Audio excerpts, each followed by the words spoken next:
Degree ने define नहीं करना कि आपका करियर क्या होना है। तो अगर थ्योरी ये है कि भाई CS के बाद डेवलपर ही बनना है या QA में ही आना है, तो फिर मैं तो आप डेटा एनालिसिस में जा सकते हैं, प्रोग्रामिंग एनालिसिस में जा सकते हैं।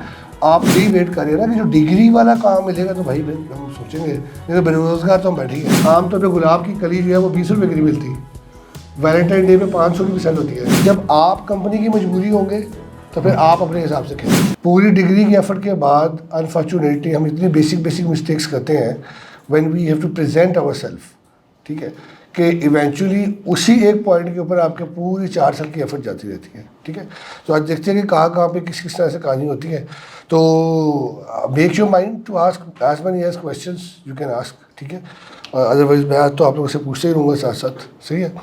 ओके जी, अच्छा, इंट्रोडक्शन में सिर्फ एक अपडेट ये है कि I started my own organization, my own gaming studio actually in a partnership with the name of Duo Labs, right. और we will be working in mobile game development, blockchain and e-commerce. 3 areas पे I will be working out. 18 साल के effort के बाद eventually I think कि यार कुछ ना कुछ अपनी एफर्ट करके भी देखना चाहिए कि इस चैलेंज के अंदर जो है ना एडवेंचर में क्या प्लस माइनसेस है। तो that's why I take a step up actually to do that particular thing. तो ये आगे आपको हेल्पफुल करेगा अभी समझने में कि why you guys have to do it even before, like और ज़्यादा जल्दी आप लोगों को इसमें स्टेप इन करना चाहिए। Eventually we know कि rather doing a job, if you are creating a job, it's a bigger goal, ठीक है। तो उसको देखते हैं फिर आगे के किस तरह से we will be scaling it up। अच्छा, ये 3 चीज़ें हम कवर करेंगे आज के इस पर्टिकुलर सेशन में। प्रीवियस सेशन में भी मैंने थोड़ी सी कोशिश की थी पॉइंट 1 को कवर करने के लिए, और आज ज़्यादा फोकसली हम इसको देखेंगे कि what is actually mean by mental barrier.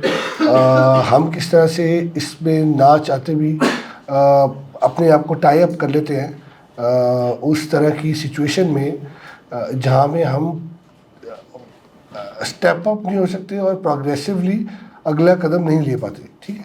तो इसको देखेंगे। सेकंड पार्ट है हमारा कि रेज़्यूमे का, रेज़्यूमे का कि प्रिसाइज CV बनाना है, डिटेल CV होना चाहिए, CV कितने सफ़र का होना चाहिए, CG पे नहीं अच्छा लिखना चाहिए या नहीं लिखना चाहिए, ठीक है। तो ये काफ़ी सारे मिथ्स आ गए हैं जो भी मैं डिस्कस करूँगा, और actually I will be trying to answer those questions जो 4 साल की डिग्री में कि अब मैंने ग्रेजुएट जब होना है तो मेरे साथ क्या होना है, ये आपके जहन में क्वेश्चंस बिल्ड होते रहते हैं, ठीक, नोइंगली और unknowingly, right. I will be trying to answer those questions as many as question जो मुझे पता है वो तो मैंने चलो कुछ ना कुछ लिख लिया बेस्ड अपॉन एक्सपीरियंस और बेस्ड अपॉन द क्वेश्चन जो हमसे पूछे जाते हैं जनरली। लेकिन आई वांट कि आप लोग और ज़्यादा इसके ऊपर इंटरेक्टिवली मेरे से पूछें, ठीक है। पूछेंगे तो मतलब एक नेचर, कुदरत का कानून है कि जब बच्चा जब रोता है तो ही माँ दूध देती है, ठीक है। तो you have to be taking an initiative to actually ask, right. अच्छा, और तीसरा फिर ये है जॉब इंटरव्यू में क्या कहानी है, सेलिंग स्किल्स क्या होती है, आप एक जॉब डिस्क्रिप्शन को कैसे हम पढ़ते कैसे हैं और पढ़ना कैसे चाहिए, समझना कैसे चाहिए, एक इंटरव्यू से पहले क्या चीज़ें इंपॉर्टेंट है to follow up during the interview what you suppose to do and after the interview what you suppose to do, ठीक है। तो इस एंगल से देखेंगे। अच्छा, में प्रैक्टिकली जो आप रियल टाइम में आप जब उस फेज़ में होते हैं, ठीक है, तो then how you are actually going to experience, ये ज़रा देखेंगे। अभी तक मेरा ख्याल है मेरे करियर में आए conducted around 7000 interviews till now on different levels in different categories. तो ज़रा इसको आज देखते हैं एक्सप्लोर करके कि क्या बनता है। अच्छा, कुछ मिथ्स मैंने लिखी हैं इधर, ये कुछ मेन पॉइंट्स हैं and these are generally misconceptions जो हम बिल्ड करते हैं। वन बाय वन देखते हैं। सबसे पहली जो लिखी हुई है, लिखा हुआ आप में कितने लोगों को ये लगता है कि अगर मैं कंप्यूटर साइंस में आ गया हूँ या जबली में चला गया हूँ, अगर मेरा CGPA जो मुझे लगता है कि प्रेजेंट करना चाहिए उतना नहीं है तो मुझे जीने का हक नहीं है, ऐसा कितने लोगों को लगता है? ऐसे कुछ कॉन्फिडेंट भी होते हैं, उनको भी लगता है 2.2 आ गया ना तो सर 2 तो नहीं आया था तो वो केस भी है, मुझे पता है, ठीक है। तो स्टिल आप मुझे कहते हो कि माइंड सेट ये है कि मैं CV में सिर्फ तब लिखूंगा जब 3 से ऊपर होगा तो बोलो यार देखो मुझे पता है I have a very good idea. सही है, हम सीरीज भी देख रहे होते हैं, उन्हीं बच्चों से इंडक्शन भी कर रहे होते हैं, उन्हीं बच्चों से इंटरव्यू बैठ के बात करें। 2.98 वाला भी ना उसको 3 लिखता है, ठीक है। अब जब वो मेरे सामने ट्रांसक्रिप्ट आता है ना, मैं पूछता हूँ भाई ये तो सर वो ना इंप्रेशन थोड़ा अच्छा नहीं जाता 2 लिखा हो तो, ठीक है। तो ये ऐसा कोई चक्कर नहीं है मार्केट में। देखिए, it's all about intellect, it's not about CGPAs। Simple सी एग्जांपल देता हूँ। अगर मैं एक प्रोग्रामर हायर करना चाह रहा हूँ, ठीक, आप में से किसी ने भी 2, 3, 4 डिफरेंट कॉम्पिटिशन में पार्टिसिपेट किया हुआ है, सही है, और कोई एक आध कॉम्पिटिशन जीता हुआ है, मैं कहता हूँ नहीं भी जीता, पार्टिसिपेट किया हुआ है, ठीक है, कम से कम उसने कम्पीट करने की कोशिश की है। क्रीम आउट ऑफ क्रीम्स, एक हाई यूनिवर्सिटी क्या करती है, किसी भी नेशनल लेवल कंपटीशन में अपनी सबसे बेस्ट ब्रीड भेजती है पार्टिसिपेट करने के लिए, ठीक है। अब अगर आपने सिर्फ उसमें पार्टिसिपेट किया है, you have a good exposure, you know how to compete, कुछ अपने प्रोफेशनल एट्रीब्यूट नेचुरली पिक कर लिए हैं, ठीक है। अब बेशक आपको CGPA 2.2, 2.1, 2.3, 2.7 what ever it is, right. अगर मेरी कंपनी का क्राइटेरिया ये है कि मैंने एक इंजीनियर हायर करना है, डेवलपर है, अच्छा डेवलपर हायर करना है, और मैं तो 3 से ऊपर वाले को ही इनवाइट करूँगा, तो एक अच्छा कैंडिडेट सिर्फ मेरी स्टुपिडिटी की वजह से क्राइटेरिया में से ही स्किप हो गया, ऐसी है। तो मेरा एंड गोल क्या है कि मुझे अच्छा डेवलपर चाहिए ना, तो रादर एक मैं रट्टा लगाने वाला इंडिविजुअल जिसको एल्गो के 650 सफ़े याद है बुक के, ऑन अदर साइड जिसने प्रैक्टिकली मैदान में उतर के, चाहे वो फेल हुआ है, ठीक है, एक बार याद रखना लाइफ में, सक्सेस नहीं आपको कभी भी सिखाती, आपको सिखाता है फेलियर। और लाइफ में अपना गोल बना ले, ऑलवेज फेल बिग।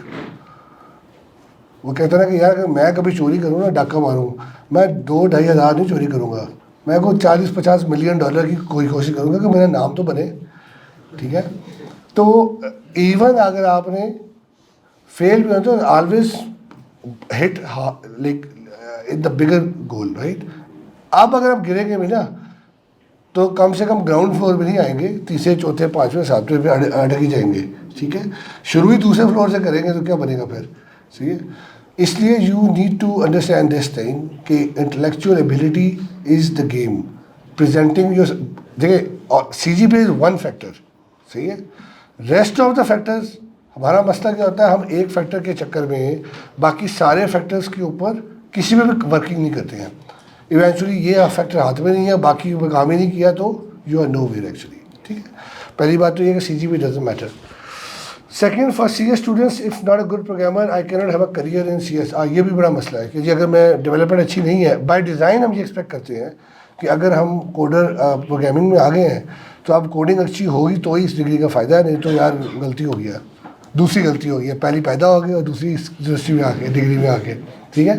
तो ये काम हमें नहीं करना। अच्छा, अब गेम क्या है, देखो, क्योंकि डिग्री ने डिफाइन नहीं करना कि आपका करियर क्या होना है, it's you who have to define कि आपका करियर क्या होना है, ठीक है। मैंने शायद लास्ट सेशन में ये एग्जांपल दी थी कि हमें क्या पता था जब हम ग्रेजुएट हो रहे थे कि अगर आप डेवलपर CS की डिग्री करें और आपकी डेवलपमेंट अच्छी है तो यू विल बी डेवलपर। अगर डेवलपमेंट अच्छी नहीं है, डेवलपमेंट प्रोग्रामिंग माइंडसेट नहीं है, तो फिर you will be in QA, जो कि गलत है, राइट। आप इवन माइक्रोसॉफ्ट में भी जो अप्लाई एज ए डेवलपर, तो जो पहले 2 साल आपसे काम लेते हैं वो SDTE 1, SDTE 2, software development test engineer 1, software development test engineer 2, ऐसी है का टाइटल। वो पहले आपको कहते हैं भाई पहले टेस्ट तो करो, जब तुम्हें लूप होल्स का नहीं पता तो तुम कंट्रीब्यूट कहाँ पे करोगे।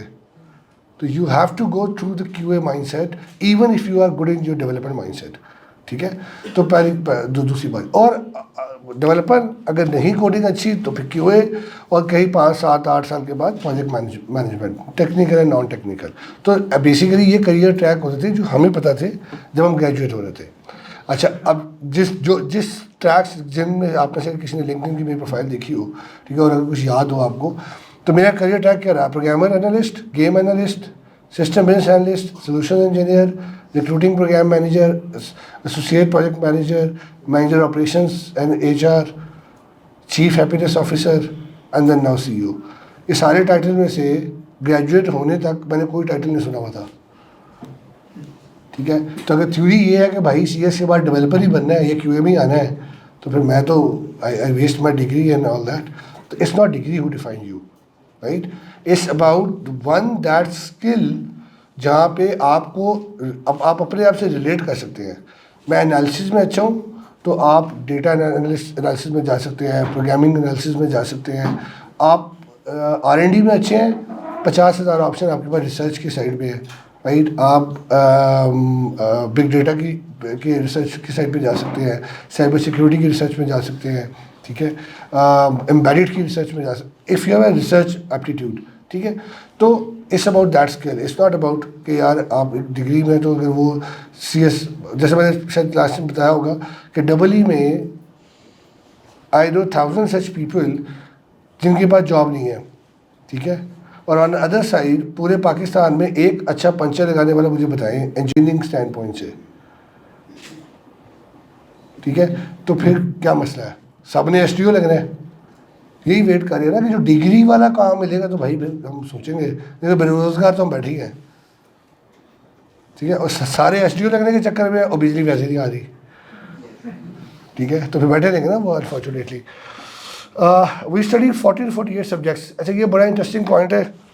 ये सिर्फ आपने पिक नहीं करना, ये आपने अपने जूनियर्स आगे जो सबॉर्डिनेट्स आएंगे आपकी यूनिवर्सिटी के जो पीयर्स हैं अपने उनमें ब्रॉडकास्ट भी करना है, ये वाला स्पेशली पॉइंट।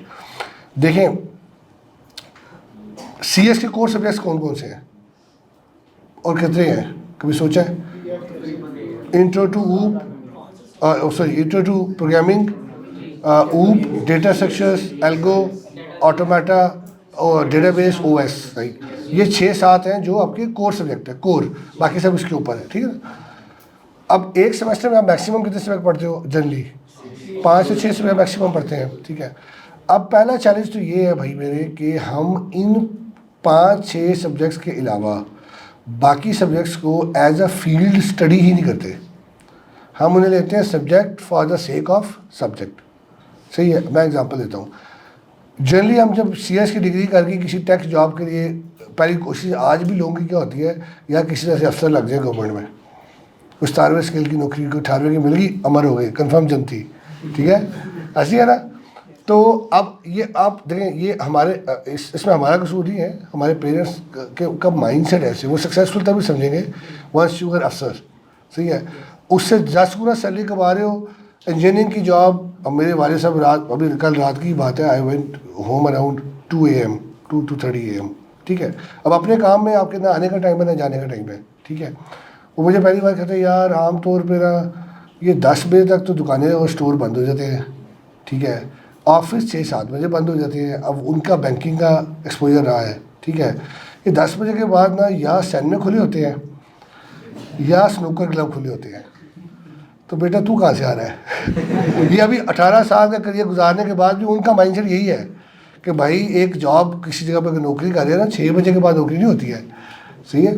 तो इसलिए आप ये जो ट्रांसफॉर्मेशन है ना कि यार IT को हमारे बड़े जो है वो समझना शुरू हो जाए, इसमें आज भी चैलेंज है, ठीक है ना। तो अच्छा, अब उस चैलेंज का जो हमारे पास रेमेडी है वो अब वो चेक करें। साइबर सिक्योरिटी को जब मैंने as a campaign awareness build करना शुरू की ना, हम अब जैसे आप लोग बढ़िया, आपको कोई यार साइबर सिक्योरिटी मेरा पूरा 30 साल का प्रोग्रेसिव करियर है, तो ऐसा करो कि यार आप साइबर सिक्योरिटी में आ जाओ। बल्कि आगे कुछ लेक्चर्स में ना मैं एक लेक्चर रखूँगा, बड़ा इंटरेस्टिंग लेक्चर है हमारा, पिछली दफ़ा भी बड़ा अच्छा सेशन था कि आपने किसी फील्ड को स्टडी कैसे करना होता है, ठीक है। तो मैंने उसमें एग्जाम्पल साइबर सिक्योरिटी की पिक की थी।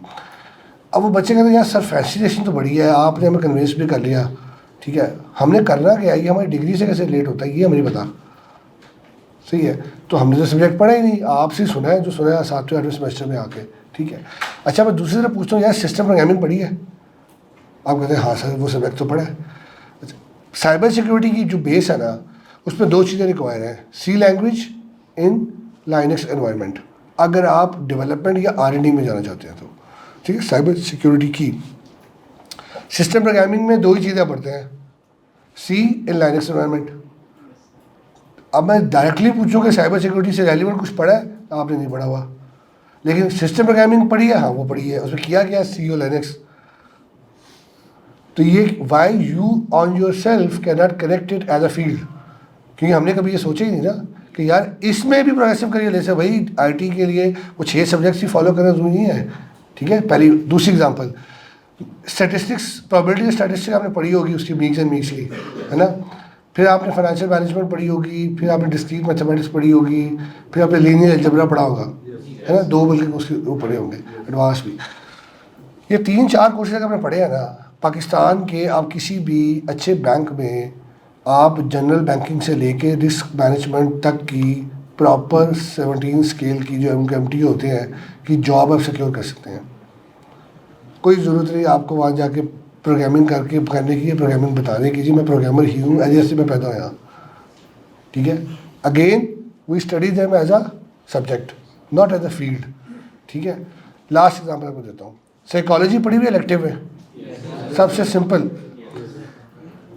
पूरे पंजाब में इस टाइम पे 1100 से ज़्यादा, ये मैं सबसे मिनिमम से फिगर बता रहा हूँ, 1100 के करीब फीमेल्स की सीट्स खाली हैं एज ए साइकोलॉजिस्ट। अगर ये एक सब्जेक्ट पढ़ा था उन्होंने किसी भी डिग्री के साथ, अगर डिग्री की है साइकोलॉजी में तो अलग बात है, अगर ये एक सब्जेक्ट उन्होंने पढ़ा हुआ है ना, तो they are eligible to apply on those positions, ठीक है। मेल ऑलरेडी हैं और अच्छी सीट्स उनकी है, ऑलरेडी अप्लाई किया हुआ उन्होंने, ठीक है। और वो भी जहाँ पे जो मेल स्पेसिफिक सीट्स हैं वो ऑलरेडी उसके ऊपर वो अप्लाई करके तो सिलेक्ट हो रहे हैं। पर प्रॉब्लम क्या है, आपके 45 सब्जेक्ट एक तरफ, एक सब्जेक्ट को अगर यार as a field of study कर लेना और राइट जगह पर टारगेट कर लें टू हिट द मार्केट, तो you can secure the opportunity. And goal क्या है, you are achieving a reasonable good opportunity as a career, ठीक है। तो ये सबसे पहले तो ये है कि आपने जो सब्जेक्ट्स पढ़े हैं उनको हमेशा एटलीस्ट स्टडी, तो ज़रूरी नहीं आपने उस फील्ड में जाना है, पर you should be knowing about it कि यार ये डोमेन पूरी क्या कहती है। ये IT में अगर हम पढ़ रहे हैं, ये हमारे काम से चीज़ें कनेक्ट कहाँ पे होती हैं, ठीक है। तो ये बहुत ज़रूरी है। और ये मिथ ये है कि हम जनरली इसको इस तरह से नहीं करते, ये इसीलिए हमारे पास अपॉर्चुनिटी होती है, हम कनेक्ट नहीं हो रहे होते ना उनके साथ। अच्छा, सेकंड लास्ट है एक्सप्लोर इम्पॉसिबिलिटीज़ फर्स्ट। एग्जाम्पल आपको देता हूँ, इस सेशन के बाद उठ के बाहर जाएँ, अपने दोस्तों को इकट्ठे करें और उन्हें कहें यार ये ना जो सर ने बातें की हैं ना, ये नौकरी तो अपने बस का काम नहीं लग रहा, तो मैं तो सोचा कोई कंपनी स्टार्ट करें अपनी, ठीक है। वो कहते हैं जिसके बच्चे को एडमिशन नहीं मिला था ना स्कूल में, उससे स्कूल ही अपना खोल लिया, ठीक है। तो भाई अपनी कंपनी ढूंढ लेते हैं, चलो CEO तो स्टार्ट कर लेगा ना। तो आप कहेंगे कंपनी स्टार्ट करेंगे, वो कहेंगे बेटा स्कूटर तू स्टार्ट नहीं कर सकता, कंपनी स्टार्ट करने चला है, ठीक है। दूसरा कहेगा भाई अब्बा तेरे में पैसे लगाएगा, सवाल ही पैदा नहीं होता। तीसरा कह रहा है यार ये इस वजह से तो पॉसिबल ही नहीं है कि तू ये काम कर सके। They will tell you 1000 reasons जिसकी वजह से वो काम नहीं हो सकता, रादर गिविंग यू 1 रीज़न जिसकी वजह से वो काम हो सकता है। और ये हमारा नेशनल फिनोमेना है। हम इम्पॉसिबिलिटीज़ पे इतना रोते हैं कि एक पॉसिबिलिटी भी हो तो वो जाती रहती है। एडिसन का याद होगा आपको कि ही डू अराउंड 70,000 एक्सपेरिमेंट्स जिस पे वो फेल हुआ बल्ब बनाने के 70,000 तरीके। वट ही कोट कि मुझे 70,000 ऐसे तरीके मैंने सीखे हैं जिनसे बल्ब नहीं बनता। This is the perspective of learning, ठीक है।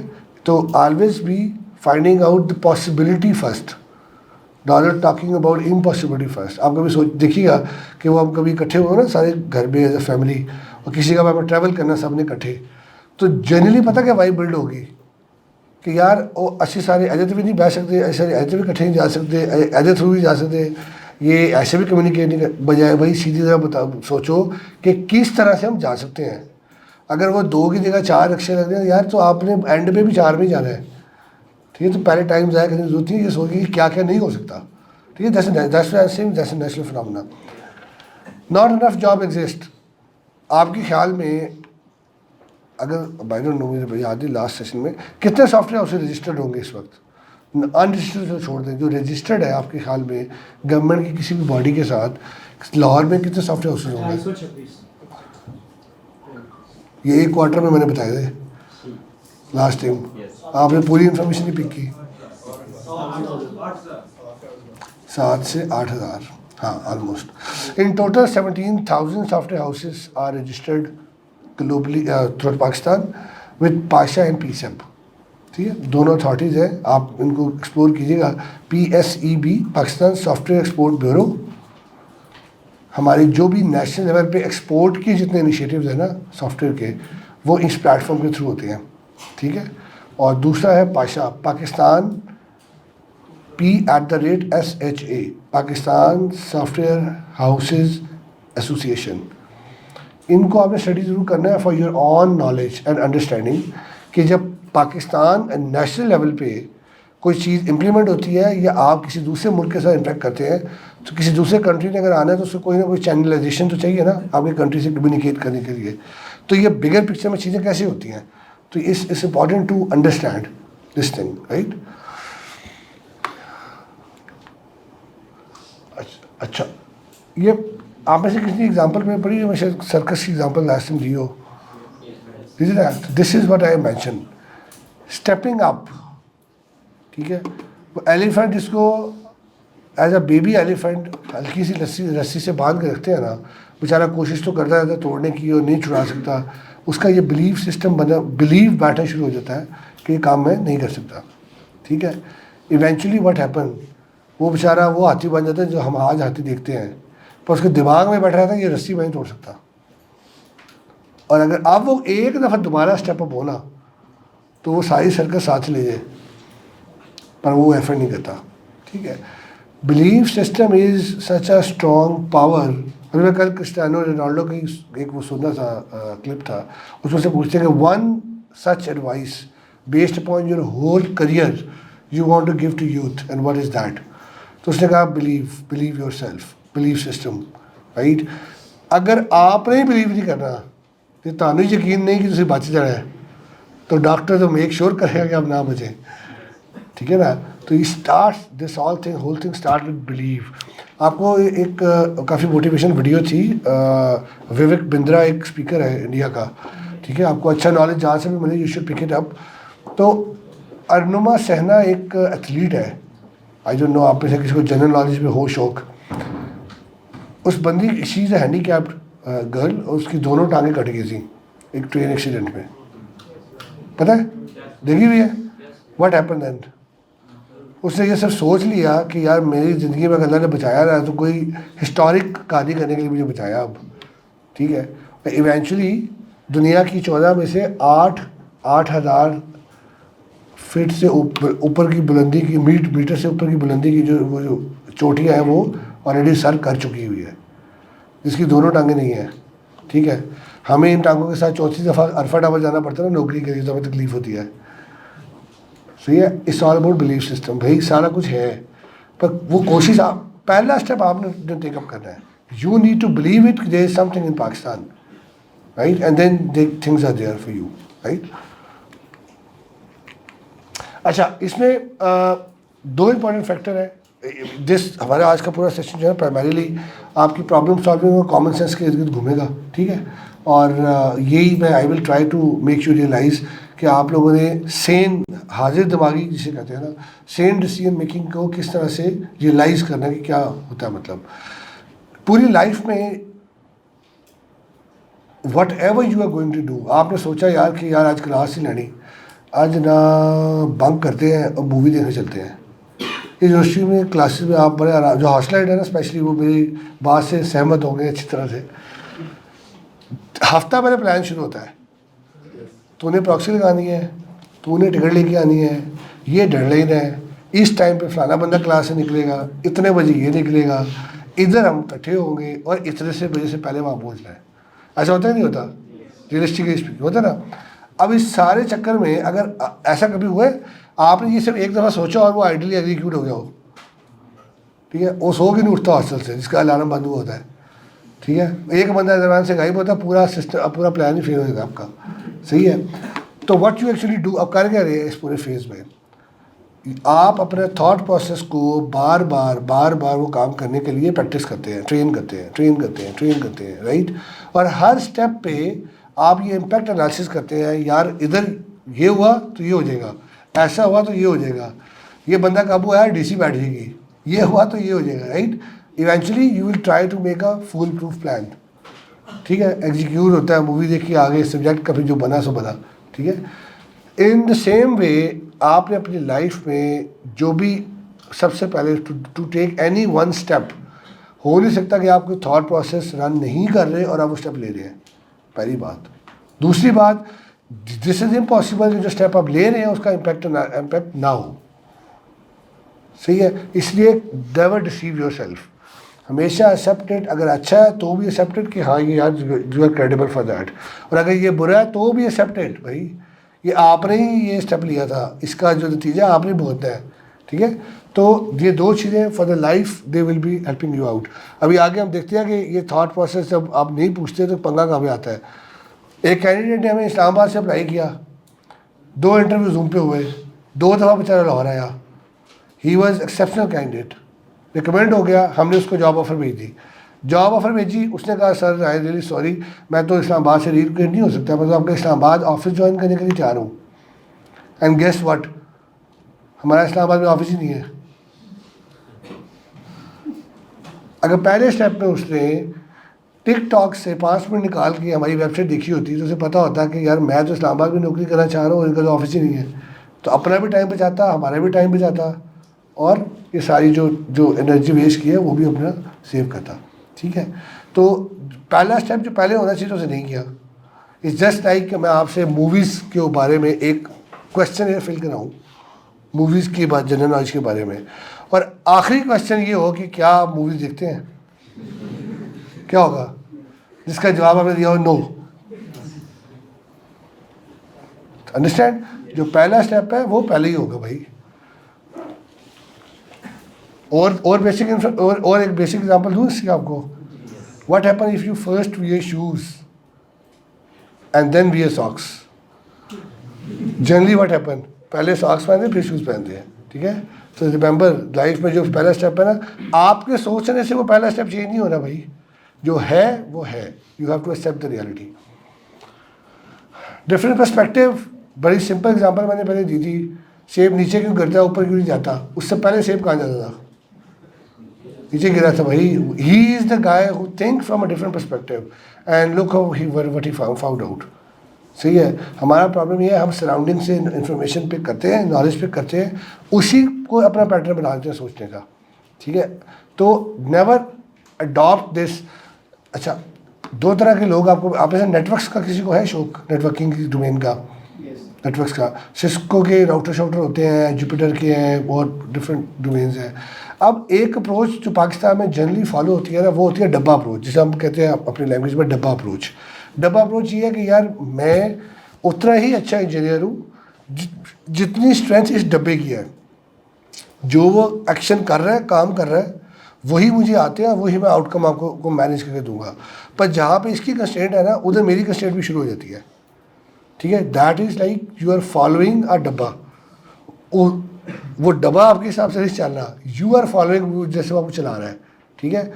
एक इंजीनियर का काम ये नहीं है, इंजीनियर का काम ये है भाई वो डब्बा खोले, अच्छा रियलिस्टिकली नहीं खोल देना डब्बा, लेकिन टेक इट लाइक दैट कि जो उसके अंदर कॉन्फ़िगरेशन है, जो उसकी स्ट्रेंथ है, make it customize according to your own need. आपको पता होना चाहिए कि यार आपकी स्ट्रेंथ ये है कि आप उसको अपने अकॉर्डिंगली कंट्रोल कर सकते हैं, you can manage it by your own. That's the true engineer what we need, ठीक है। अनफॉर्चुनेटली हम क्या करते हैं, हम अपने माइंडसेट को, अपने थॉट प्रोसेस को, हम इन और आउट, इन 2 चीज़ों के दरमियान में क्या हो रहा है उसको बॉदर ही नहीं करते समझना, ठीक है। इसीलिए हम इनोवेटर्स नहीं हैं, हम फॉलोअर्स हैं बाय डिज़ाइन, ठीक है। एक आपको और, आप बल्कि और रेलिवेंट आपको एग्जांपल देता हूँ। डॉट नेट सबको पता है, ठीक है। अगर मैं आके बात करूँ आपसे कि यार डॉट नेट बनाने के लिए मैंने आपको हायर करना है, I am mister Bill Gates, हमारी कंपनी डॉट नेट का एक प्लेटफॉर्म बना रही है नाम से, मैं आपको एज इंजीनियर हायर करना चाहता हूँ, are you willing to join us? आप कहेंगे यार कंपनी तो आपकी अच्छी है, ज्वाइन भी मैं कर लूँ, पर कल को मैं स्विच कहाँ पे करूँगा? ये काम तो सिर्फ आप ही कर रहे हैं, डॉट नेट आप ही बना रहे हैं ना, एक ही कंपनी बना रही है दुनिया में, और कहाँ से मैं जाऊँगा मैं? अच्छा, अब on case scenario 2, Bill Gates आगे आपको कह रहा है जी डॉट नेट तो बना ली हुई हमने, डॉट नेट पे काम करने के लिए लोग चाहिए। आप कहेंगे अब आपकी बात समझ आइए, हमें 50 कंपनियाँ जो डॉट नेट पर काम कर रही हैं। We by design we don't want to be innovator, we want to be follower, ठीक है। इस चीज़ से अपने अपने आप को निकालना है बाहर। That's is actually unfortunate situation कि हम लोग प्रिपेयर हो रहे हैं इंजीनियरिंग के लिए, ठीक है, और इंजीनियरिंग का 1% भी हम टच करने को तैयार नहीं है। हम टेक्नीशियन वाला काम करने को तैयार है, इस that is actually technician work, right. तो आपको जो क्यों दुनिया आपके पीछे पड़ती है जब आप कुछ ना कुछ इनोवेट करते हैं, अंडरस्टैंड द पॉइंट। तो this is what we need. आपने अपने सोच को इन स्टेप्स पे लेके चलना है। कॉमन सेंस, अभी ये सारा कुछ जो घूम रहा है कॉमन सेंस के इर्द गिर्द घूम रहा है, अभी आगे भी बताता हूँ। हाँ तो ठीक है, बहुत थिंग्स। एक चीज़ अपने जहन में आप ज़रा दोहराते रहें। सीवी अक्सर मेरे क्वेश्चन पूछा जाता है कि सर, मैं पूछता हूँ बल्कि आप लोगों से, सीवी कितने पेज का होना चाहिए आप लोगों के ख्याल में? क्यों? अगर आपकी वैल्यू, आपने रिसर्च की हुई है, कोई अच्छे प्रोजेक्ट किए हुए हैं, कोई आपने यूनिवर्सिटी को प्रेजेंट करने के लिए ग्लोबली घूमे हुए हैं, राइट, तो क्यों 2-3 सफ़ों का ना हो? ज़रूरी तो नहीं है कि आप 3, 4, 6 के फॉन्ट के अंदर लिख रहे हैं, ठीक है, तो एक सफ़ा भी लेके आना है जो कि लेके आना है, ठीक है। नहीं, ये सीवी रेज़्यूमे के फ़र्क से बाहर है, फॉरगेट अबाउट इट। आपने मैं सॉरी आपकी बात करता हूँ। अगर आपने, अच्छा वैल्यू के हिसाब से मैं बात कर लेता हूँ, एक्सट्रीम एग्जांपल है, just take it like that. अगर आपने मौत का इलाज ढूंढ लिया है and somehow if it is workable, ठीक है, वो पर्ची में भी लिखा हुआ है ना, तो आपको जो है ना वो ऑस्कर मिल ही जाएगा उसका, उस फील्ड का जो भी एक्सट्रीम अवार्ड है। इट्स नॉट अबाउट कि आधे सफ़े का हो, 1 सफ़े का हो, 4 सफ़े का हो। इट्स अबाउट कि आपका CV, not think in this वे, आपके पहले पेज में ऐसी क्या इन्फॉर्मेशन है जो मुझे कन्विंस करी एज ए रिक्रूटर कि मैं उसका सफ़ा पढ़ लूँ। अखबार आपने है किसी को शौक न्यूज़ पेपर पढ़ने का? कोई पढ़ते हो न्यूज़ पेपर? पढ़ता है नहीं पढ़ता? पढ़ते हो? नहीं पढ़ते, कोई मसला नहीं, लेकिन ये आदत डालो जनरल नॉलेज के एंगल से। क्या होता है, पहला जो सफ़ा होता है ना वो सबसे ज़्यादा एक्सपेंसिव होता है एड्स देने के लिए। अब कंपनी क्या करती है, हम कभी भी पूरा ऐड उस पर ही देती है, पूरी डिटेल्स पे ही देती हैं। इतनी बड़ी सुर्खी लिखी होती है उसके ऊपर, headline, this is what happen, बकिया सफ़ा नंबर 6 के ऊपर दिस, ठीक है। अब वो हेडलाइन ऐसे निकालते हैं कि हम मजबूर हो जाते हैं फ्रॉम क्यूरोसिटी, इंसान बाय नेचर क्यूरियस है कि और क्या है, और दुनिया में क्या बेहतर है, और इससे क्या होता है, उससे क्या होता है, ठीक है। तो you will be curious enough by that headline, मैं क्यों उसकी खबर 6 सफ़े आगे जाके पढ़ूँ, ऐसे होता है ना, ठीक है। अच्छा, अब वंस यू फाइंड आउट कि अच्छा यार ये वो 400 कॉलम में हम ढूंढ रहे हैं, बकिया नंबर 64 पॉइंट के ऊपर लिखा हुआ है, ठीक है। अगर आपके CV के पहले पेज के ऊपर ऐसा कुछ नहीं है ना जो मुझे कन्विंस कर रहा है कि I should be finding out in rest of the paper, तो बिलीव मी मैं पहले सफ़े से आगे नहीं जाऊँगा। There is no such reason कि मैं अच्छा फिर पहले 1 सफ़े की CV भी है, ठीक है, क्यों मैं पढ़ूँ आपकी पूरी CV? कुछ तो CV के स्टार्ट में होना चाहिए जो मुझे कन्विंस करे कि भाई एंड तक पढ़ो इसको। आपने फॉर एग्जाम्पल, अभी ये मैं इसके आगे जो प्रेजेंट करूँगा मैं बताता हूँ। पहले 2-3 कोर पॉइंट्स CV के। सबसे पहला इंपॉर्टेंट पॉइंट क्या है कि never claim what you can not defend. झूठ आपने CV पे नहीं बोलना भाई मेरे, ना लिखी अच्छी बात है, ठीक है। बुरी चाय मत पिलाएं, 2 नुकसान है, चाय भी ज़ाया और अगला गालियाँ भी निकालेगा जाके, तो पैसे बचा लो ना जो 2-4 लगाने हैं उसके ऊपर, ना पिलाओ ज़्यादा बेहतर है, ठीक है। I was working with Japanese, तकरीबन 1200 कैंडिडेट्स में से एक बंदा मैंने शॉर्टलिस्ट किया, हुआ शॉर्टलिस्ट इवेंचुअली 5 इंटरव्यू से गुजर के। 6ठा इंटरव्यू उसके हमारे जापानीज CTO के साथ था, सही है। उस बंदे ने, उसकी अब बेचारे की किस्मत, डेवऑप्स का रोल था सीनियर, उसके लिए पोजीशन थी। उसने अपना सारे, जैसे वो नेटवर्किंग में आपने वो सर्टिफिकेशंस के नाम सुने होंगे, CCNA, NP, SP, I, MCSC, ये सब नाम सुने होंगे। तो उसने उस तरह के सारे कीवर्ड लिखे हुए थे, ये प्रोटोकॉल्स में भी काम किया हुआ है, ये सर्टिफिकेशन भी की हुई है। अब उसे किया क्या, अल्लाह के बंदे ने, उसने नेट से ना सर्च किया, वो पूरा एक कोलाज आया बना हुआ, वो पूरी डिटेल में कोलाज लिखा हुआ था जिसके ऊपर सारे एब्रिविएशन लिखे हुए थे। उसने सारे कॉपी किए, सारे CV पे पेस्ट कर दिए। अब उसमें उसने इंटरव्यू में हेलो है के बाद पहली चीज़ पूछी हाउ यू कन्फिगर दिस, एक पॉइंट पूछा। उसने कहा हंस के सर असल में I actually just mentioned in a flow, otherwise I didn't work for these three things, but I just mentioned that somehow no one is going to actually deeply going to discuss all these points, right? So I just by the way copy paste it. उसने कहा thank you very much, बाहर आया, 2-2.5 minute का उसका interview था total, ठीक है। इतने बड़े फीडबैक के पेज पे उसने 2 लाइनें लिखी, 2 वर्ड लिखे, नॉट रिकमेंडेड तो उसने टिक कर दिया ना, जो फीडबैक में 2 वर्ड लिखे कि ही लाई, इंटरव्यू ख़त्म।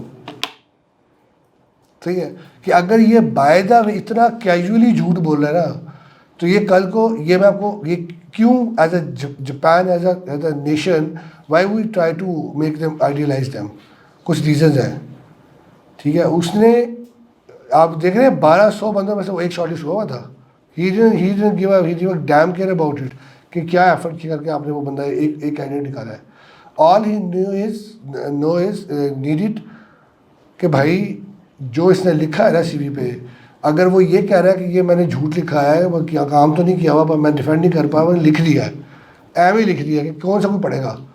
तो ये कल को किसी नेटवर्क कॉन्फ़िगरेशन के साथ भी यही करेगा, कौन सा मैंने की हुई है, सिक्योरिटी कोई जरूरत है ताला लगाने की, हाँ सब कुछ सिक्योर है सर, यही करेगा ना, दैट्स द माइंड सेट, ठीक है। तो ये आपने काम कभी भी अपने सीवी पे नहीं, नेवर मेंशन एनीथिंग जो आप डिफेंड नहीं कर सकते, ठीक है। अच्छा, दूसरा बड़ी चीज़ है मिस्टेक्स। 2-3 तरह की मिस्टेक होती हैं, आमतौर पे आपकी ग्रामर की मिस्टेक होती हैं, आपकी स्पेलिंग मिस्टेक होती हैं, ठीक है। अब आपका ब्रेन जो है ना वो एक ख़ास पैटर्न पे स्टडी कर रहा होता है, वो ऑब्जर्व कर रहा होता है, ठीक है। हमेशा अपना सीवी जो है वो एक से ज़्यादा लोगों के थ्रू रिव्यू करवाएं हमेशा, ठीक है। आगे एक लाइन लिखी आएगी, check and then recheck, redraft and then recheck again, सही है। वो इसीलिए है कि उसमें इस सबसे बैड इंप्रेशन जाता है अगर आपकी स्पेलिंग मिस्टेक्स हो तो। A good CV will be stand out from the crowd, और ये दरअसल बात है कि ऑब्वियसली आपने अपने रेज़्यूमे में जो है, अच्छा 2 आपको फ़नी एग्जांपल्स बताता हूँ फिर आगे चलते हैं। पहली एग्जांपल ये कि आई गेस यूनिवर्सिटी गुजरात में हम लोग गए थे, शायद एक यूनिवर्सिटी में मैं गया करियर फेयर के लिए, मुझे एग्जैक्टली याद नहीं है। 550 सीवी हमारे पास इकट्ठा हुआ डिफरेंट उनके डिपार्टमेंट्स का। अच्छा, मैं वो सारा परिंदा जब हम लेके ऑफिस आ गए, अगले दिन बैठे उसको रिव्यू करने के लिए। अब मैं बड़ा आसानी से सीवी देख रहा हूँ एक एक करके, और मैं कैटेगराइज करता जा रहा हूँ, ये 4 ग्रुप फेलो हैं, बगैर पढ़े, ये 3 ग्रुप फेलो हैं, ये 4 ग्रुप फेलो हैं, ये 2 इकट्ठे एक ही ग्रुप के पार्ट हैं, ठीक है। अब वो जिन 4 के सीवी मैंने अलग से निकाले हैं ना, वो बेचारे इतने सेम थे, 2 ने अब्बा जी का नाम भी नहीं बदला हुआ था, जहमत ही नहीं की उन्होंने कहा भाई हेलो बना के मैं भी सीवी लेता ही, उसने भी सिर्फ उसका नाम ही बदला ऊपर से, बाकी सीवी सेम, सही है। अब ग्रुप फेलो था, बट ठीक है 4 साल से इकट्ठे ही है तो कोई गल नहीं, ठीक है। उसने अब्बा जी भी सेम ही डाल दिया। तो खुदा का नाम है, कम से कम अपना सीवी एक दफ़ा तो पढ़ लें, ठीक है, और उसमें कम से कम अपना नाम बदला है, वो इन्फॉर्मेशन तो लिखें जो डिफेंड आपने करनी है, सही है। अच्छा, दूसरा एक बड़ा इंटरेस्टिंग सिचुएशन ये थी, ये जो लिखा हुआ ना, a good CV stand out from the crowd. अब देखें कॉमन सेंस या प्रॉब्लम सॉल्विंग कैसे काम करती है। हमारे उन सीवीज़ में से ना एक लड़के ने क्या किया, उसने हैंगटन का चार्ट का लोगो ना येलो कलर के चार्ट पे काट के ना उसके ऊपर अपना नाम और नंबर लिख के तो मेरे असिस्टेंट को जो है वो जमा करवा दिया स्टॉल के ऊपर। अब जब हम गए, मैंने देखते हुए मैंने कहा यार ये क्या बंदे ने अजीब सी चीज़ जमा करवाई हुई है, ठीक है। उस समय कहा सर ये एक बंदा आया था, या फिर उसने सीवी का कह के जमा करा गया था, तो मैंने भी रख लिया। मैंने कहा यार उसने बड़ा अजीब सा मजाक किया हमारे साथ, तो उससे पूछता, मैं उसको कॉल की, मैं क्लास लेने के लिए कॉल की कि भाई किस किस्म का तुमने ग्रेजुएट होते हुए हमारे मजाक किया है। तो मुझे कहता है सर मैं माजरत चाहता हूँ, आपको बुरा लगा, लेकिन एक बात बताऊँ, एक स्टूडेंट की मेरी नज़र में जो पहली सक्सेस है ना, वो पहली कॉल है कंपनी से, वो मुझे आ गई है, अब आपको मैं सीवी भेजूँगा। अगर मैं पहले सीवी देता तो वो तो नॉर्मल रूटीन में जा रही थी, आपने को सब याद करना था, ठीक है। और आप बिलीव करें उसको इस क्रिएटिव हरकत पे इवेंचुअली आई हायर हिम, ठीक है। आर्ट का था कैंडिडेट, और उसने इंटरव्यू भी अच्छा परफॉर्म किया, लेकिन the first step the way he think of it. इसी तरह से एक और आपको ये बताता हूँ, हम मेरे साथ एक दोस्त ने काम किया हुआ है हमारे ऑफिस में, 5 साल वो रहा। वो ना स्टैम्बल करता था, उसकी लुकनत थी उसकी बोलने में, ठीक है। वो अटक के तो वो बात कर रहा होता था। इंटरव्यू के जब आया ना, उसका नाम था दानिश शौकत, राइट। इंटरव्यू में आया तो अभी वो खैर वो वैसे CEO of his own organization, first interview के लिए आया ना, तो सीईओ ने उससे नाम पूछा, अब सीवी उसके हाथ में सीईओ के, योर नेम, उसने कहा शौकत। और अभी वो आगे शुरू हुआ, सीईओ अगला क्वेश्चन पूछा, उसको अचानक से रियलाइज़ हुआ कि नाम तो उसका दानिश शौकत है, ठीक है, तो इसने शौकत क्यों बोला है। तो उसने वो आगे जाते पूछा, hey Danish, no he speak English on the other side, CEO, your name is Danish Shaukat, is it Pakistan, do you follow a practice in Pakistan to say second name first? Because no, actually when I say Danish, right, तो I stumble, तो मेरा पहला impression is the last one ना, तो अगर मैं पहले ही impression गलत देता तो आप शायद आगे जाते ना, शौकत बोलते हो मुझे मसला नहीं था, ठीक है। इससे आगे उस बंदे ने जो हमारा जो सीईओ थे ना, he didn't go for the interview, उसने कहा you are hired when you can join. Creative problem solving is such a genius thing, ठीक है, क्योंकि प्योरली उसने अपने दिमाग से ये सोल्यूशन प्रॉब्लम सॉल्विंग की थी ना, उस किसी किताब से नहीं उसने ये पढ़ा था कि how to find the solution of a creative problem. ज़िंदगी में हमेशा आपको वो प्रॉब्लम्स आएंगी जो आपने नहीं देखी। देखिए आप अक्सर आप हमारे वालिदैन हमें कहते हैं, यार पुत्र ऐ कम ना कर, नहीं तो कल ने तुम्हें देखना पेगा, आज यह कर लिया कल ने तू मनु दुआवा देगा, राइट। हम लाइक एवरी अदर डे हम ये अपने पेरेंट्स से ये बात, स्पेशली वालिद साहब जो है वो हमेशा ये बातें ऐसे करते हैं, और डिफरेंट टोन में ये बात हो रही होती है, पर्पज़ उनका कहने का यही होता है, ठीक है। But what do you think, क्या उनका ये मतलब होता है कहने का कि एग्जैक्टली अगर ऐसा करोगे तो कल को एग्जैक्टली यही होगा, नहीं। What he is trying to actually push you is कि आप उस स्किल को नोइंगली पॉलिश करें, कि इससे मिलती जुलती कोई भी अनफोर्सीन सिचुएशन अगर तुम्हें एक्सपीरियंस करनी पड़े तो you will be able to fix it using your own brain, ठीक है। आप ज़रा एक लम्हे के लिए मैंने आप सोचें, when you apply in any top notch organization globally, किसी भी अच्छी कंपनी में आप अप्लाई करें, वो आपकी हायरिंग का उनका हायरिंग का क्राइटेरिया क्या होगा। आपने गूगल में अप्लाई किया, माइक्रोसॉफ्ट ने अपने अप्लाई किया, व्हाट डू यू थिंक वो किस नोट में किस बेस पे आपको हायर करेंगे। माइक्रोसॉफ्ट से पूछेगी ये डॉट नेट बना के दिखाओ, क्या कहेंगे भाई डॉट नेट बना चुके हैं, ठीक है। अज्योर पे इम्प्लीमेंटेशन करवाएंगे, अज्योर तो बनी हुई है, इम्प्लीमेंटेशन करानी है तो टेक्नीशियन हायर करें ना, वो तो उन्हें तो टेक्नोलॉजिस्ट चाहिए, वो तो टेक्नोलॉजी इनोवेट करने वाले लोग हायर कर रहे हैं ना। Chance of doing good in unforeseen situation when you will be the part of their organization, वो सिर्फ वो चांस एवेलुएट करते हैं आपके अंदर इंटरव्यू से पहले, I mean during the interview, जब हायरिंग से पहले, ठीक है। प्रोबेशन पीरियड किस लिए होता है कि हाँ यार हमने बहुत अच्छा एवेलुएट किया, फिर भी कोई जो क्लेम कर रहा था अगर उसकी इम्प्लीमेंटेशन में कहीं फ्लॉट होगा तो वो प्रोबेशन में सामने आ जाएगा। प्रोबेशन पीरियड टेक्निकली इसलिए होता है, ठीक है ना। जो आपके अब्बा जी समझा रहे हैं ना, और जो पूरी दुनिया में when you are hiring for a particular task it is exactly same. समझने वाली बात क्या है कि 4 कदम आगे जाके जो चीज़ आनी है वो आपको नज़र तो नहीं आ रही है, पर जो आपको अल्लाह ने जो आपकी जुरिस्डिक्शन में चीज़ है ना वो आपका अपना ब्रेन है, ठीक है। कम से कम उसके टैग खोलें, इतना नया ना रखे, इसे बिकना नहीं है दोबारा, ठीक है। And excel it as much as you do it. इसका जो एक्सेल कर रहा है ना पूरी दुनिया में ग्लोबली सिर्फ यही चाहिए होता है भाई, कोई डिग्री नहीं चाहिए, कोई CGPA नहीं चाहिए, कोई प्री रेक्विजिट नहीं चाहिए उस चीज़ का जो पहले बन चुकी हुई है। Understand the point, this is what is actually required. अच्छा जी, ये इट्स $1 मिलियन स्लाइड, राइट, और यही मैंने आपको समझानी है। किसी भी रेज़्यूमे में सबसे पहला वर्ड है, पहली चीज़ है, पहला एलिमेंट है ऑब्जेक्टिव। अगर आप ओरिजिनली अपना ऑब्जेक्टिव नहीं लिख सकते तो नेवर कॉपी इट आउट। हम लोग अगर 2 ऑब्जेक्टिव सेम हो, उन दोनों बंदों को कभी भी नहीं बुलाते, चाहे वो माइक्रोसॉफ्ट से उठ के तो पाकिस्तान में आए हों। क्यों? पहली लाइन ही शो कर देती है कि भाई ये अपना ऑब्जेक्टिव ही खुद से, अपनी ज़िंदगी का मकसद नहीं लिख सकता खुद से, ये हमारा ज़िंदगी का मकसद का सॉल्व करेगा, ठीक। दूसरा point summary. Now this is the game. आपका CV 10 सफ़ा का है, CV 2 सफ़ा का है, CV आधे पेज का है, आई मीन वो अगर आप रेज़्यूमे कह दो, CV कह दो, whatever you want to say, ठीक है। जो पॉइंट समझने का है कि आपकी सीवी के पहले एक सेक्शन होना चाहिए जो मुझे ये कन्विंस करेगा कि ये जो पॉइंट लिखा है, I am a winner of a national level competition. अब मैं आपके 16 सालों का सीवी भी फरोलूँगा कि कौन सा नेशनल लेवल कंपटीशन था, क्या था, CS का था, गेमिंग में था, क्या था क्या नहीं था। I will definitely go to your achievements. Achievement कहाँ पे आ रही हैं? जर्नी इसी फ्लो में आपको मोर और लेस इसी फ्लो में चीज़ें लिखनी चाहिए, ठीक है। अच्छा, फिर अपने साथ एक और मजाक जो आपने नहीं करना वो ये है कि मुझे एक CV आया, उसने अचीवमेंट में एक ही अचीवमेंट लिखी हुई थी और वो क्या थी बोला, I stood first in my second class.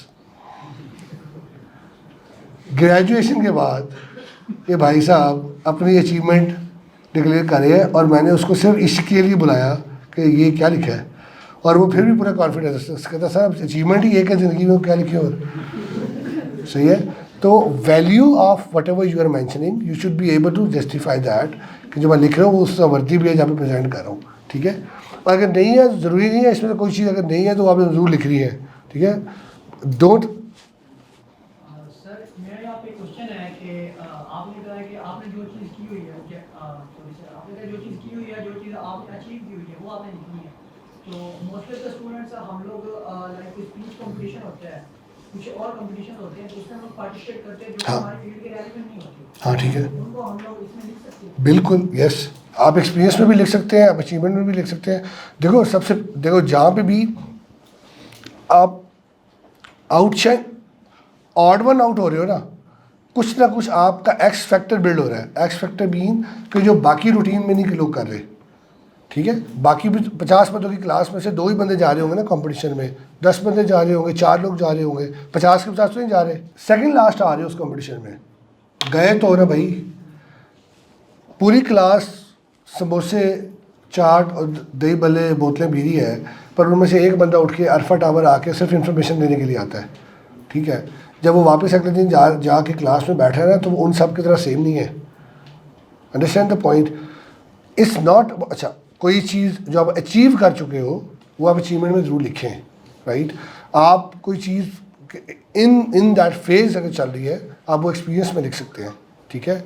अच्छा, फिर अगली बात ये है कि आपने जो भी लिख रहे हैं उसको कनेक्ट करना है। जैसे मैं कहता हूँ कि इवेंट्स आपकी जो वो सोसाइटीज़ बनी होती हैं किसी भी यूनिवर्सिटी में, ठीक है, उनमें आपको किसी न किसी तरह से ज़रूर पार्टिसिपेट करना चाहिए, ठीक है। आपको लाइफ के और बहुत सारे वो फैक्टर्स और लेसन मिलते हैं जो शायद आपने प्रोफेशनल करियर में कुछ सालों के बाद सीखने हैं, ठीक है।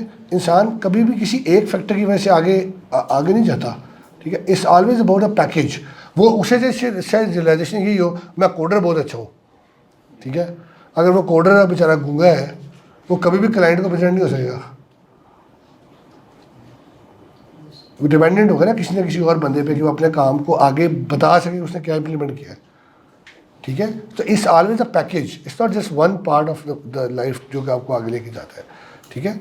ज़रूर लिखें and then you will be able to connect it. जब बार मैंने वो शायद बताया था, बल्कि मैं आपको बोल भी देता हूँ कि हॉबीज़ में आपको रग्बी लिखने की कोई ज़रूरत नहीं है अगर उसके असूल नहीं बता दो, समझ आई। डू मेंशन कि जो आप जेन्युइनली, अगर तो है एक्टिविटी बहुत अच्छी बात है, अगर वो नहीं भी कर रहे प्रिटेंड भी कर रहे हैं ना तो नकल के लिए भी, हाँ, तो कम से कम उतना तो काम आपको करना है ना, ठीक है। अच्छा, समरी का पार्ट मैंने बोला, समरी में आप लिख सकते हैं मैंने डिग्री यूनिवर्सिटी से की, ये मेरा एक प्रोजेक्ट प्रोमिनेंट था, ये मेरा एक्सपेक्टर था, इस कंपटीशन में मैं गया। It shouldn't be more than 4 or 5 lines, ठीक है। लेकिन ये कन्विंस करता है हमें कि हमने आपकी बाकी CV को डिटेल में कहाँ पे दिखना है। जितने ज़्यादा वैल्यू एडिशन समरी में ऐड करेंगे उतना इफ़ेक्टिवली मैं आपकी पूरी CV में एंगेज होऊंगा, ठीक। आपने आपकी जो अगली असाइनमेंट है ना वो इस sort of for your on practice. आप नहीं करते, अगेन मैं ये नहीं कहूँगा करेंगे तो बड़ा सवाब होगा, लेकिन वो आपको फ़ायदा होगा इवेंचुअली। उस थॉट प्रोसेस रन करने के लिए आपने अपना एक ट्वीट के अंदर CV लिखना है पूरा। ट्राई टू राइट आउट, कितने 164 वर्ड्स होते हैं शायद एक ट्वीट में, कितने होते हैं शायद, हाँ इतने होते हैं मेरा ख्याल है, 150 के करीब से वर्ड होते हैं।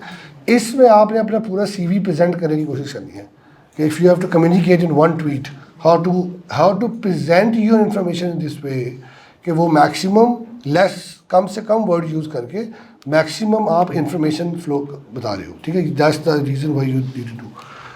अच्छा, टेक्निकल स्किल आपकी वो जो भी प्लेटफॉर्म है, आपने कोई टूल्स पे काम किया है, आपने किसी कोई सर्टिफिकेशन किया है, you can mention that. Experience, आपका इंटर्नशिप का एक्सपीरियंस है, आपने कोई टीएशिप की है, आपने किसी जगह पे एक्चुअली कोई जॉब की हुई है, तो आप वो सारा कुछ लिखें, ठीक है। इवन फ्रीलांस का एक्सपीरियंस है, वो लिखना कोई गुनाह नहीं है।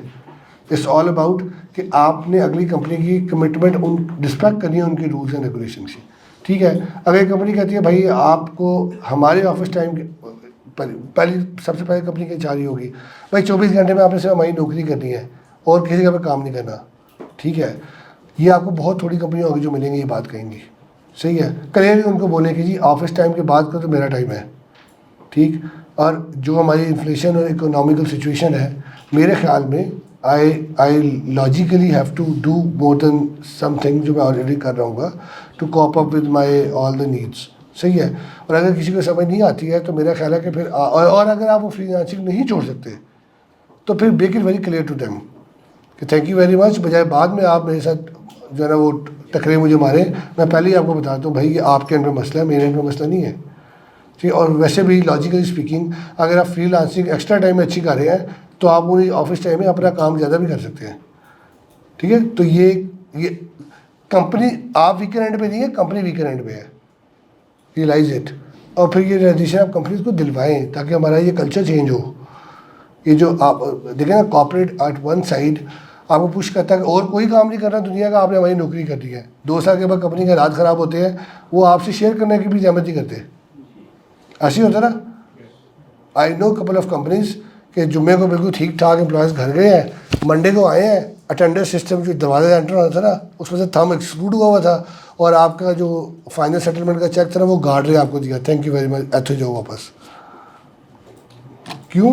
As a matter of fact business में इमोशंस नहीं होते भाई, ये बात अपने जेहन में बिठा लें, ठीक है।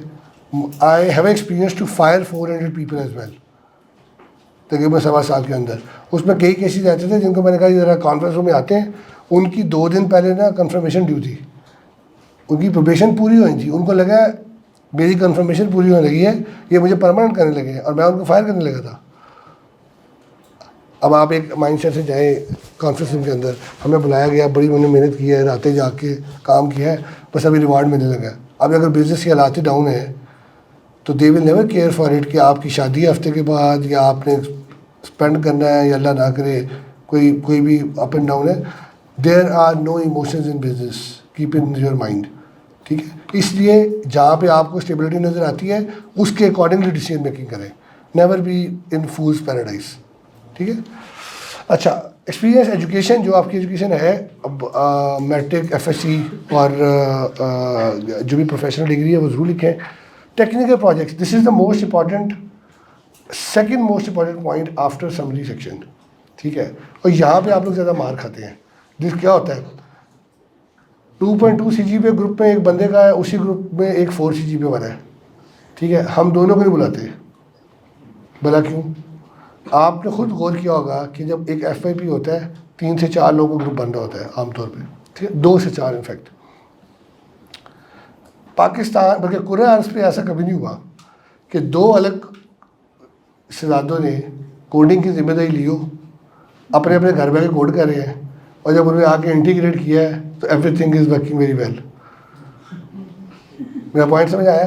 किसी एक बेचारे पे ना चाहते भी उसके कंधों पे जिम्मेदारी आती है कोडिंग की। 4 बंदों में से कोई एक होगा जो डॉक्यूमेंटेशन की रिस्पॉन्सिबिलिटी ले लेगा, बाकी 2 आपको चाय समोसे वाले मिलेंगे। हाँ, हम लेके आते हैं ना, हम हैं ना, हम भाई हाजिर है, ठीक है। अब मज़े की बात यह है कि इंडस्ट्री में भी हमें वो चाय समोसे वाले भी इक्वली चाहिए, दे आर इक्वली इंपॉर्टेंट, ठीक है। गलती किधर करते हैं, वो CV पे लिखते वक्त ना ये डिस्टिंग्विश नहीं करते कि हमारा क्या रोल था, फलाने का क्या रोल था, फलाने का क्या रोल था, ठीक है। आप 4 साल इकट्ठे रहे, आपने 4 साल में क्या किया, चारों प्रोजेक्ट एक लाइन में लिखती है। अब हमें QA का बंदा चाहिए तो हमें आप चारों में से किसको बुलाना है? हमें एनालिसिस के लिए किसी को बुलाना है, हमें किसको बुलाना है? हमें डेव के लिए किसी को बुलाना है तो हमें किसको बुलाना है? भाई चारों को क्यों बुलाएं? Understand the point? तो जब आप डिस्टिंग्विश ही करते हैं, आप क्या कहते हैं, हम चारों को साइड पर करते हैं। इसलिए chance of your selection sometime सिर्फ इसलिए गलत होता है कि आप अपनी सेलिंग स्किल में अपने आप को प्रोजेक्ट ही सही नहीं करते। जब भी आपने प्रोजेक्ट्स लिखनी है, ये 3 चीज़ें लिखी हुई हैं। 1 से 2 लाइनों का ब्रीफ लिखा होना चाहिए कि जिस भी प्रोजेक्ट से रिलेटेड आप काम, ये मैं आपके semester projects and then FYP की बात कर रहा हूँ, ठीक है। टेक्नोलॉजीज जिन टेक स्टैक में आपने काम किया, अच्छा ज़रूरी नहीं है कि आप सारे प्रोजेक्ट्स लिखेंगे, एक CV आपका ओवर क्राउडेड हो जाएगा। एक पर्टिकुलर जॉब से रिलेटेड जो प्रोजेक्ट्स आपको लगता है ना, सिर्फ वो मेंशन करें। और again never fit one resume for everything. मैं आपको एग्जांपल देता हूँ। कम्युनिकेशन स्किल्स पढ़ी है ना आप लोगों ने, सब्जेक्ट पढ़ा होगा। लेट्स से आपने उसमें सर्वे किया नेस्ले का, कोई किसी भी एजेंसी को स्ट्रैटेजी, उनकी मार्केटिंग स्टडी कर ली, उस पर एक रिपोर्ट लिख दी, ठीक है। अब अगर आप डेवलपमेंट की प्रोजेक्ट एक जॉब के लिए अप्लाई कर रहे हैं एक सॉफ्टवेयर हाउस में, ठीक, और अगर आप वो नेस्ले का प्रोजेक्ट लिख के भेजेंगे तो इट इज़ 200% इरेलीवेंट, सही है ना।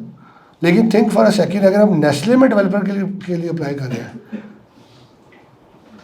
तो वो एक प्रोजेक्ट का लिखना आपको इतना स्ट्रॉन्ग एक्स फैक्टर दे सकता है ना, आपकी सोच है। बेशक डेवलपमेंट का एक प्रोजेक्ट लिखा हो, ठीक है। तो हमेशा यू हैव टू, अच्छा ये बेस शुरू कहाँ से होती है, जब आप जॉब डिस्क्रिप्शन को पूरी तरह से हाजिर दिमागी के साथ पढ़ते हैं, ठीक है। हम क्या करते हैं, ये भी मैं ये इसके एंड पे बताता हूँ कि आप कम्युनिकेशन ज़हन में से सोचो, फिज़िकल इंटरेक्शन के अलावा आज का जो सबसे कॉमन वे है इंडस्ट्री के साथ इंटरेक्शन करने का, वो क्या है अपनी CV सबमिशन का, क्या है? ईमेल्स। हर कोई आपको कार्ड देता है, QR कोड देता है, कुछ भी करता है, इवेंचुअली वो ईमेल की फॉर्म में उस तक पहुँचती होती है ना, ठीक है। सबमिशन भी करते हो तो आपका ईमेल सारा रिकॉर्ड होता है, सही है। अच्छा इसको मैं कनेक्ट करता हूँ रेफरेंस के बाद। अचीवमेंट से मैंने आपको बता दिया, जनरली अचीवमेंट्स हैं ज़रूर लिखें, जो वर्दी अचीवमेंट है वो सिर्फ आपको लिखनी चाहिए। Hobbies again never claim what you can not defend, वो लिखें जो आप कम से कम इसमें कोई 2-4 मिनट के लिए आप बोल भी सकें, आपको रूल्स पता हो, and then you can mention. References 2 तरह के होते हैं, प्रोफेशनल और पर्सनल, ठीक है। अगर एक टीचर से आपकी बिगड़ी हुई रही है ना 4 साल, उसको रेफरेंस में लिख के अपनी मौत को जवाब ना दे, खुद दावत ना दे प्लीज़, ठीक है। रेफरेंस वो लिखे प्रोफेशनल। एज अ स्टूडेंट भी आपका जो रेफरेंस होता है वो आपकी फैकल्टी मेम्बर्स ही होते हैं एक्चुअली।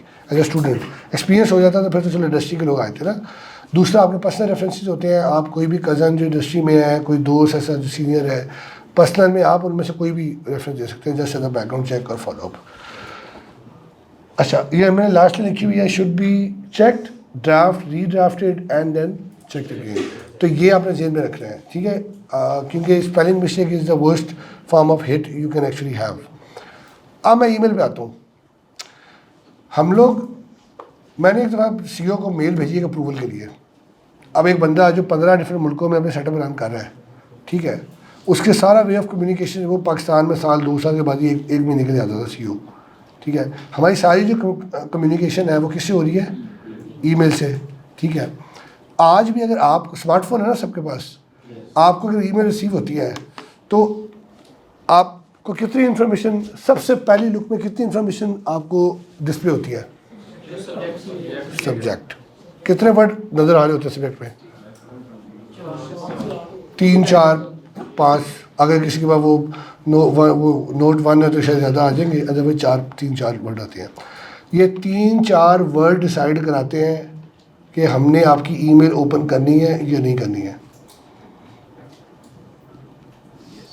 हमें जो most of the time email आती है ना, वो ऐसी आती है, यार हेलो, और यार मैं नींद पूरी कर ला, मेरा भी जरा CV अपडेट करके फॉरवर्ड कर दी। अब वो अगला क्या करता है, वो भी फॉरवर्ड ही करता है, वो अटैचमेंट भी अपडेट करेगा, सेव करेगा, रीअटैच करेगा, उसी मेल को फॉरवर्ड करेगा। सब्जेक्ट में क्या लिखा आएगा, RE:FW फॉरवर्ड : सही है। आप उसको आगे हमें फॉरवर्ड करेंगे, एक और फॉरवर्ड उसमें ऐड हो जाएगा, सही है। और इस तरह की जब 200 ईमेल डेली आएगी तो हम उसमें से कोई भी मेल नहीं खोलते हैं, सीधी बात बता रहा हूँ। क्यों, पोजीशंस 5 हैं, मेरे पास 500 CV आ रहा है, ठीक है। वाई शुड आई बॉदर कि किस यूनिवर्सिटी का बंदा सिलेक्ट हो, मैं वो 500 के 500 CV ईमेल को क्यों ओपन करूँ। Something should be there to convince me कि यार इसमें मुझे इन्होंने इसको स्टडी करना है, इसको देखना है, ठीक है। सबसे पहली चीज़ है वो सब्जेक्ट लाइन। सब्जेक्ट लाइन को आपको डिफाइन करने के लिए बेस्ट वे इज़, जो भी आपका एक्स फैक्टर है ना, इट कुड बी CGPA, कोई रिकग्निशन है, इवन यूनिवर्सिटी का नाम है आपका, ठीक है, वो पहला वर्ड होना चाहिए। पाइपलाइन, पाइपलाइन का एक सिंबल होता है, ठीक है। आप अगला कोई ना कोई इंपॉर्टेंट, सेकंड इंपॉर्टेंट पॉइंट जो आपके करियर का, वो अपने ग्रेजुएशन पूरी डिग्री का है वो लिखे। पाइपलाइन, जो भी थर्ड पर्टिकुलर कोई चीज़ लिखना चाहते हैं वो लिखें। विद दैट पाइपलाइन आप सब्जेक्ट के अंदर ही मुझे इंट्रोडक्शन दे सकते हैं कि क्यों आई should B interacting with you. Subject, उसके बाद आपकी ईमेल की अटैचमेंट। अब आप प्रोफेशनल लाइफ में जंप करने जा रहे हैं। मुझे मेल आई एक, उसका ईमेल आईडी था hot_molvi@gmail.com। प्रोफेशनलिज्म उसका झलक रहा है उसके ईमेल आईडी से क्या वो पापा की परी @hotmail.com। सही है, इससे प्लीज़ गुरेज करें। कम से कम आपका नाम क्लियरली डिपिक्ट होना चाहिए आपके आईडी से। सही है, ये सबसे पहला स्टेप है, बेसिक्स है। सही है। अच्छा अब अगेन, अच्छा फिर ये सोचो, आपने जो CV का नाम रखना होता है फाइल का, इवन वो इतना इंपॉर्टेंट है, आपकी सोच है। आमतौर पर क्या बिहेवियर होता है, आप डाउनलोड करते हो, डाउनलोड के फोल्डर पर जाके फाइल सेव होती है, या मैं किसी फोल्डर में सेव करूँगा। अगर उसका नाम CV, updated CV, resume latest CV है, तो उस तरह के 1400 CV पहले पड़े हुए बस। क्या होगा, 1 2 3 4 कॉपी उसकी बन जाएगी ना, राइट। मेरे पास इतना टाइम नहीं निकलेगा भाई कि मैं उस 1400 में से जाकर टैग करूं आज ये कितने नंबर का लेटेस्ट CV सेव हुआ है, पता लगे आपके चक्कर में किसी और को बेनिफिट पहुंच जाए। सही है, तो that's how you need to run your thought process कि आपका CV कितने हाथों से किस किस फेज से गुजर के कहाँ तक जाता है भाई। तो उसमें कम से कम आपका अपना नाम और आपका यूनिवर्सिटी का नाम, ये दो चीज़ें तो आपके CV के नेम में होनी चाहिए। सही है, उसके बाद बाकी कहानी आती है फिर CV के अंदर। डूज के अंदर ये है कि आप बहुत ज़्यादा कलरफुल, हाँ बिल्कुल, yes, it add more value effect. वो आप ऐसे अचीवमेंट पे भी लिख सकते हैं अगर आपने कोई वर्दी काम उसमें किया हुआ तो, ठीक है। ये प्रोजेक्ट करने की बात है कि आप प्रोजेक्ट कर कैसे रहे। फिर मैं आपसे पूछता यार अचीवमेंट में गिटहब वाली कहानी क्यों लिखी है, तो आप कह सकते हैं सर 70 बंदे हम क्लास में हैं, आई कैन बैठ के मैं एक ही बंदा हूँ जिसने गिटहब पे कुछ ना कुछ ऐड किया हो, तो अचीवमेंट नहीं है, ठीक है। It's all about how you sell your self. आमतौर पर गुलाब की कली जो है वो 20 रुपये की नहीं मिलती, वैलेंटाइन डे पे 500 की भी सेल होती है ना। इट्स ऑल अबाउट कि rightly how you are hitting it out. अच्छा, अगर CV को भाई फुल बूटे डालने की जरूरत है CV पे, ठीक है। उससे नुकसान क्या होता है, जितने ज़्यादा कलर ऐड करेंगे ना, रीडेबिलिटी CV की हर्ट होगी, ठीक है। आपने साइकोलॉजिकली हमारा फोकस रखना है रेज़्यूमे के कंटेंट पे, कलर्स पे नहीं, ठीक है। दुनिया पहले बड़ी लकीर है, हमें आप सिर्फ कंटेंट पे फोकस करें जिसके लिए बंदा ऐड करना है, ठीक है। बाकी मैंने आपको मिस्टेक्स वगैरह पहले बता दिए क्या कहानी है। नोट्स में यही है कि भाई जल्दी में CV ना बनाए, वरना वही होगा अब्बा जी का नाम सेम होगा। सही है, इरेलीवेंट पर्सनल डिटेल आपको डालने की जरूरत नहीं है, ये सिर्फ एग्जांपल लिखिए। कुछ केस में मैरिटल स्टेटस लिखना चाहिए भी एक्चुअली, ठीक है। कुछ कंपनी मांगती है डिटेल इन्फॉर्मेशन। सही है। हाँ, फर्स्ट इंप्रेशन वाली बात मैंने आपको पहले बता दी है कि अगर आपने समरी सही लिखी हुई है, ऑब्जेक्टिव स्पेशली अगर वो जेन्युइन नहीं है, तो फिर आपका पहला इंप्रेशन इज लॉस्ट। सही है, वो you need to maintain that. अच्छा, आप थोड़ा सा आ जाते हैं जॉब और इंटरव्यू वाली साइड पे। एक जॉब होती है, a job needs to create by an entity to address a specific problem. Actually मैं आपको कॉमन, पहले तो रियल टाइम में से थोड़ा सा एग्जाम्पल बताता हूँ। आपके घर में सफाई वाली अगर आती है, आपने एक सफाई वाले काम के लिए कोई इंडिविजुअल हायर करना है, रखना है, आप उससे पूछेंगे कि भाई खाना पकाना आता है? नहीं पूछेंगे ना। और अगर उसने कहा सर मुझे खाना पकाना भी आता है, कपड़े धोने भी आते हैं, मेरे से अच्छा कोई सफाई नहीं कर सकता, कहीं क्या बुलशिट है, ठीक है। और भाई सफाई पे बात करो, फोकस ऑन दैट। सर वो तो मैंने जॉब डिस्क्रिप्शन, आपको तो काम के लिए कोई बंदा चाहिए था, मैं आ गया हूँ। आप अगेन कहोगे हेलो, पूरी तरह से तुम पढ़ के नहीं आई कि हमें चाहिए क्या था। This is the basic mistake. हम जॉब डिस्क्रिप्शन में सिर्फ ये देखते हैं ईमेल कितने लिखे है, इस पर CV भेजें, CV भेजो, बाकी जो 13 पॉइंट लिखे होते हैं ना उनको पढ़ते नहीं है। सही है, तो फिर यही होता है, जाते उधर सफाई वाला चाहिए होता है, आप खाना पकाने में माहिर होती हो, फिर आप कहते हो यार 20 कंपनियाँ CV भेजे है, कॉल ही नहीं आ रही, कॉल बनती भी नहीं है। ठीक, तो never deceive your self by using half of your effort, right. अच्छा जी, how you define interview? Interview is an activity actually जो एम्प्लॉयज़ कंडक्ट करते हैं to evaluate your intellect actually, ठीक है, कि जो specific set of task, job description क्या होती है? एक ऐसी प्रॉब्लम थी जिसके सोल्यूशन के लिए आपको कोई बंदा, रेकरेंट प्रॉब्लम थी जिसके सोल्यूशन के लिए आपको परमानेंट एक बंदा चाहिए, ठीक है, उसमें कुछ सेट ऑफ टास्क होंगे, एक स्कोप होगा, इसके अंदर कुछ टास्क हैं जो आपने परफॉर्म करने हैं रेकरेंटली, ठीक है, वो जो रेकरेंट टास्क लिखे होते हैं ना, वो जॉब डिस्क्रिप्शन होती है एक्चुअली, सही है। अब जितनी बेहतर वो क्राफ्ट हुई होती है या जितना बेहतर आप क्वेश्चनिंग करते हैं टू अंडरस्टैंड कि इनको बंदा चाहिए किस लिए, सही, वो उतना ही बेहतर आप उसको, उसके लिए एक रेलिवेंट सेट होते हैं। और फिर जॉब डिस्क्रिप्शन के हिसाब से आपको CV अपडेट करना होता है एक्चुअली, जहाँ पे आप गलती करते हैं। एक ही CV फिट फॉर एवरीथिंग नहीं होता भाई। तीन कैटेगरीज है जब भी आप इवैल्यूएट होंगे किसी इंटरव्यू में। टेक्निकल स्किल का कुछ पार्ट, बेयर मिनिमम लेवल तो आपको पता होना चाहिए ना, ठीक है। सेकंड पार्ट है एनालिटिकल एबिलिटीज़, अगेन कि जब हमने इनसे वो अनफोर्सिंग सिचुएशन में जो इवैल्यूएट करना है तो वो एनालिटिकल के बेस पे होते हैं आप, ठीक है। और थर्ड होता है इम्प्लाइडली क्वेश्चन जो HR इवैल्यूएट कर रहा होता है, उसकी क्यों रीज़न आती है, वो होती है कल्चरल फिटनेस के लिए, ठीक है। किसी भी कंपनी में 4 तरह के एम्प्लॉयज़ होते हैं इन टोटल, 4 आप दुनिया कहीं भी अप्लाई करेंगे ना, 4 में से किसी एक कैटेगरी में फॉल करेंगे। पहली कैटेगरी, आप technically you are good, culturally you are good, we will hire you and get work out of you, ठीक है, प्रोडक्टिविटी से लेंगे। Second category, culturally you are fit, technically you are above average और even below average. दुनिया में अच्छी कंपनियां जो आपको लेट गो नहीं करती, ठीक, they will hire you, will groom you and then get work out of you. Will definitely, it's obvious कि you will be a lost case. जो फोर्थ कैटेगरी है ना, technically super genius, culturally pathetic. Don't fire you. We should shoot you because you are ruining the culture of the company. आप company तबाह कर देंगे अगर हम ये रियलाइज़ ना करें कि culturally you are not fit but you are the part of the blood line of the business, ठीक है। अच्छा, तो ये उस एंगल से जो कल्चरल फिटनेस है ना, वो हम इवेलुएट करते हैं HR इवेल्यूशन वाले फैक्टर में। हाँ हाँ बिल्कुल, बहुत एग्जाम्पल है। स्टार्टिंग फ्रॉम सबसे पहली एग्जाम्पल ये है, जैसे 5-6 दिन में आ रही है, मैं I will start with discipline is one of the game, ठीक है। अच्छा, फॉर एग्जांपल हम एक क्वेश्चन अक्सर पूछते हैं कि टीम प्लेशिप, सबसे की एग्जांपल टीम प्लेशिप की है, ठीक है। अब आपका ये ऐसे ही है जैसे वो कहते हो सर दर्द दूर करने के 2 तरीके हैं, आप पैराडोल खा लो या गोली मार लो, ये कन्फर्म है कि दोनों तरीके से सर दर्द दूर हो जाएगी, सही है।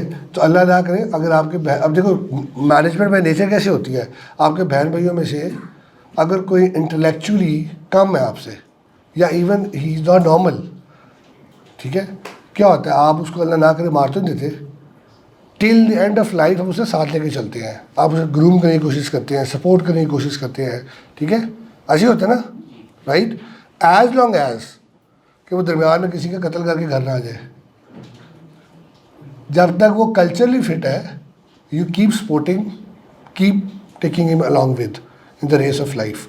एग्जैक्टली यही प्रोफेशनल लाइफ में होता है, ठीक है। अगर आप डिसिप्लिन है, ethically you are good, you know team playership क्या होती है, यू नो रिस्पेक्ट देना और रिस्पेक्ट लेना क्या मतलब क्या है, तो कोई भी कंपनी जो है वो आपको लेट गो नहीं करेगी, दुनिया की कोई भी अच्छी कंपनी, रिमेंबर दैट, ठीक है।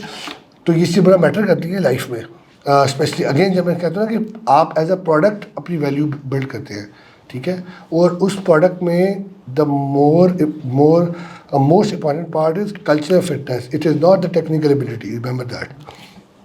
टेक्नोलॉजी आज कुछ है, पहले जावा थी, वो स्मार्टफोन्स का नाम ही नहीं था, जब स्मार्टफोन आए, एंड्रॉयड शुरू हुआ तो आधे जावा वाले फौत हो गए, ऑब्वियसली वो वैनिश हो गए ना। जो कहते थे कि यार हम ट्रांसफॉर्म होने को तैयार है, वो एंड्रॉयड में शिफ्ट हो गए, बाद में कॉटलिन में आ गए, बाद में फ्लटर में आ गए, रिएक्ट नेटिव में चले गए। दूसरी तरफ क्या था कि जिन्होंने कहा जी हम तो जावा में रहने को तैयार है, आधे बेरोज़गार हो गए, आधे अभी भी जावा में ऑलमोस्ट अबाउट टू डाई है। ठीक है, तो आपको वक्त के साथ साथ टेक्नोलॉजिकल शिफ्ट तो आएगा ही आएगा।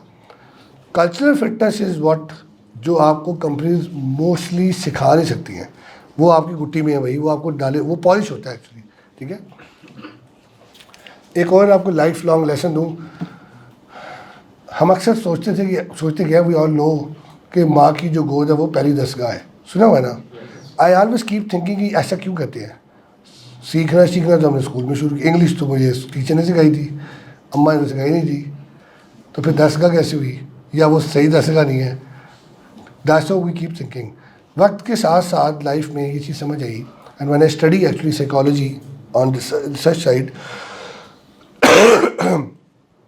होता ही है कि बर्थ से लेके जो आपके पहले 5 साल है ना लाइफ के, 4 से 5 साल, आप जो एट्रीब्यूट उन 5 सालों में अपने सराउंडिंग से पिक करते हैं ना, 5 साल के बाद उन्हीं एट्रीब्यूट्स में से जिनको ज़्यादा नरिशमेंट मिलती है ना, वो आपकी पर्सनैलिटी बन जाती है।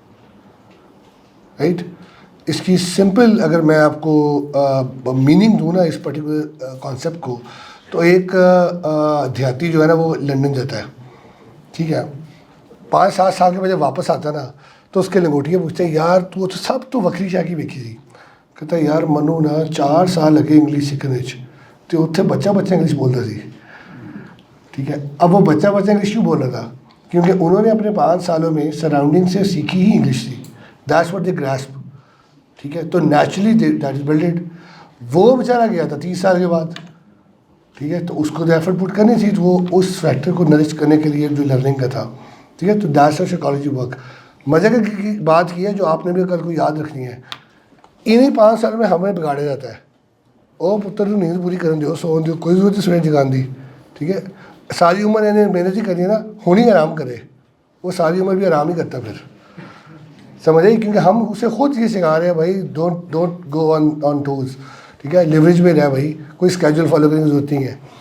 ठीक है, ऐसे आपने नहीं करना। अच्छा, ये रिसर्च पेपर था, उसके कुछ ट्रेड्स से मैंने लिखे हुए हैं, टॉप 10 ट्रेड्स के। आप जब एक इंटरव्यू के लिए जाते हैं तो क्या एक्चुअली इवेलुएट किया जाता है। This is crux, preparation and practice. Preparation and practice, ये 2 वर्ड लिख लें अगर आपने कामयाब होना है तो। एक CSS पेपर्स की हिस्ट्री में एक ही बंदा है जिसको आज तक इंटरव्यू में 300 में से 300 नंबर दिए गए। मतलब ब्रिगेडियर साहब ने कहा कि इतना कंप्लीट आदमी है कि यदि कोई लूप हो ले। हुआ कैसे, उस टीचर ने आइडेंटिफाई किया, कर लिया सब आओ कि मेरा इंटरव्यू होना किसके साथ है। ठीक है, अब वो ब्रिगेडियर साहब को घोड़ों का शौक था, उसने CSS के लिए तो सब्जेक्ट की किताबें 4-5 पढ़ी, घोड़ों पे 10 किताबें पढ़ गया। दूसरा क्वेश्चन हुआ, उसने कहा कि सर ये देखिए ये इंसानों में ऐसे होता है, फलानों में ऐसे होता है, और ये घोड़ों में ऐसे। Oh you know about horses, हाँ what else you know about horses. उसके बाद 2.5 घंटे का इंटरव्यू घोड़ों पे चला, और ब्रिगेडियर साहब ने फीडबैक में लिखा कि दुनियावी तो नॉलेज छोड़े इस बंदे का कंप्लीट है ही है, ये इतना कंप्लीट है कि इसके घोड़ों तक का सारा पता है। ठीक है, अब हाउ ही हिट इट, देखिए इंप्रेशन टाइम तो वही 40-50 मिनट है ना। इट्स ऑल अबाउट, ऐसा तो नहीं है कि वो आपकी 4 साल के 48 डिग्री वैलिड कर रहे हैं उधर बैठ के। The way he prepare, right, उसने उस टाइम में सीधा ये इल्यूजन बिल्ड कर दिया कि यार मेरे से ज़्यादा complete, based upon your knowledge base, और कोई नहीं है। ठीक है, और उन्होंने यही चीज़ इवन कोर्ट में डिफेंड की थी कि भाई इस वजह से मैंने इसको 300 नंबर दिए ओपन एंडेड इंटरव्यू में। ठीक है, तो प्रिपरेशन इतना स्ट्रॉन्ग। पहले आपको एग्जांपल दी है, जिसने प्रिपरेशन नहीं की उसने क्या किया, 4 इंटरव्यू करने के बाद कहता मैं इस्लामाबाद ऑफिस में इंटरेस्टेड हूँ। इस्लामाबाद में हमारा ऑफिस ही नहीं है। बिफोर इंटरव्यू आपको क्या कुछ करना है, research the company, research job description carefully, मैंने पहले बता दिया आपको। प्रैक्टिस इंटरव्यू, ये प्रैक्टिस इंटरव्यू का वाला काम जो है ना, आप ये शीशे के सामने खड़े के भी कर सकते हैं, किसी बहन भाई को पकड़ के आप उसके साथ भी ये काम कर सकते हैं कि यार ये क्वेश्चन मेरे से पूछो या मैं तुमसे पूछो, तो ट्राई टू आंसर। ठीक है, और अगर बहुत ही आपको you are shy enough to speak even in English with them, तो किसी एक फ़कीर को पकड़ ले, उसे कहा ये 200 पकड़, मुझे सुनना अगले आधे घंटे, ठीक है? वो भी राज़ी से बैठा रहेगा, आप भी बैठे रहेंगे, सही है? Dress professionally, pink pant coat पहन के जाने की ज़रूरत नहीं है, खुदा का नाम है, बहुत वास्ट फील्ड है कि क्या ड्रेस करना चाहिए, क्या नहीं ड्रेस करना चाहिए। सिंपल रूल ये है कि जो आपको डिसेंट और कंफर्टेबल रहता है, that should be your dressing. Semi casual है, स्मार्ट फिट है, प्रोफेशनल है, you can go with what ever you want, लेकिन प्लीज़ शॉर्ट पहन के जाएंगे तो you have a good idea क्या होगा। Arrive at venue well before time, ये भी बहुत ज़रूरी है, आपकी सीरियसनेस जो होती है कि आपको टाइम से पहले क्यों पहुँचना है। अच्छा, ये जो प्रिपरेशन में आगे अभी में आएगा कि हमेशा आपके पास इंटरव्यू के बाद जो बंदा आपका इंटरव्यू ले रहा है ना, उसके लिए क्वेश्चंस होने चाहिए। 2 से 3 क्वेश्चंस आप उससे पूछने के लिए तैयार करके जाएं, और never ask first question sir मुझे पैसे कितने देंगे, वो उसने डिसाइड पहले ही किया हुआ है, ठीक, उसको पता है, अनटिल अनलेस कि आप उसे कन्विंस नहीं करें कि क्यों आपको ज़्यादा पैसे मिलने चाहिए, ठीक है। You should talk about career growth, you should talk about कि आपके ख्याल में why I am the most ideal candidate. अभी परसों ITU को जॉब फेयर था, आधे बच्चों को मैंने ये समझाई बात कि भाई आप लोगों ने एक क्वेश्चन हर स्टॉल पे जाके पूछना है कि ये मेरा CV है, रीड इट और मुझे बताएं why I am the most right candidate और ideal candidate for your company. आपको आधी कंपनियों की वैल्यूएशन खड़े खड़ी हो जाएगी कि जो अगर आपको इवेल्यूएट नहीं, ये कन्विंस नहीं कर सकते ना कि वाई एज पर your CV you are good fit और नॉट गुड फिट, ठीक है, तो वो आप लोगों के बारे में सीरियस ही नहीं है हायर करने के लिए, समझ आई।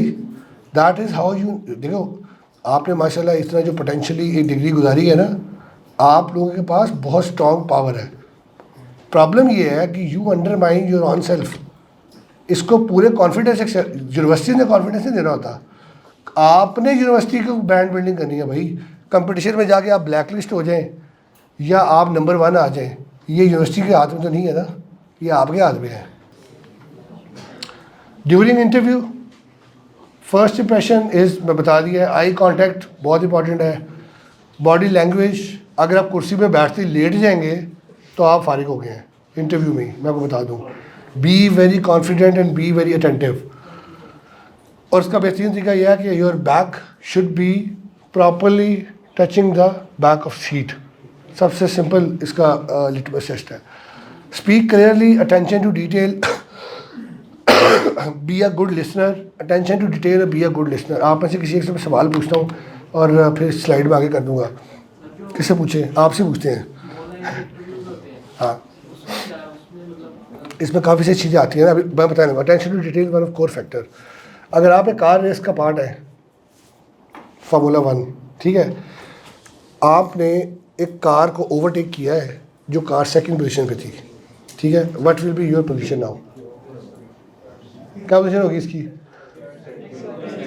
सेकंड होगी ना, आपने सेकंड को ओवरटेक किया है तो आपकी सेकंड होगी, फर्स्ट तो उधर ही है, ठीक है। What will be your position when you overtake the last car?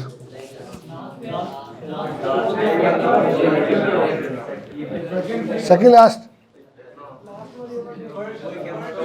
भाई you can not overtake the last car. मैं अक्सर पूरे पाकिस्तान में सवाल पूछ चुका हूँ 10,000 दफ़ा।